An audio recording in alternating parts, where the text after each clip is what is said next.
പുതുവർഷമായി hi പുതുശോഭയെത്തി പാവനാത്മാവിനോടൊപ്പം പുതുതായി തുടങ്ങിടാം സർവം.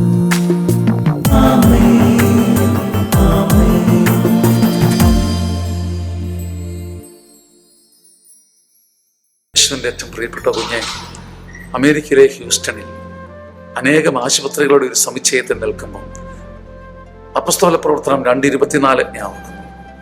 ദൈവം അവനെ മൃത്യുപാശത്തിൽ നിന്നും വിമുക്തനാക്കി രക്ഷിച്ചു, എന്നാൽ മരണത്തിന്റെ പിടിയിൽ കഴിയുക അവന് അസാധ്യമായിരുന്നു.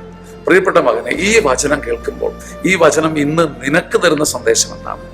മൃത്യുപാശത്തിന്റെ പിടിയിൽ നിന്നും ദൈവം അവനെ ഉയർപ്പിച്ചു. മരണത്തിന്റെ പിടിയിൽ എന്നേക്കും കഴിയുക അവന് അസാധ്യമായിരുന്നു. മരണകരമായ ചില രോഗങ്ങളും മരണകരമായ ചില നിരാശകളും നമ്മളെ വല്ലാതെ തളർത്തുന്ന നിമിഷങ്ങളുണ്ട്. ഇനി ജീവിതം തീർന്നു, everything has come to a full stop എന്ന് ചിന്തിക്കുന്ന സമയമുണ്ട്.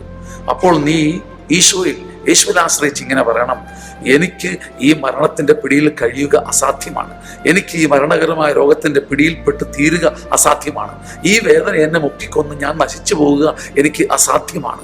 ദൈവം അവനെ മൃത്യുപാശത്തിൽ നിന്നും വിമുക്തനാക്കി. എന്നാൽ മരണത്തിന്റെ പിടിയിൽ കഴിയുക അവൻ അസാധ്യമായിരുന്നു.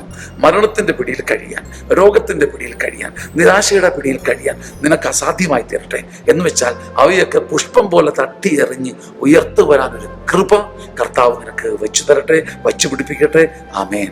ആമേൻ. ആമേൻ.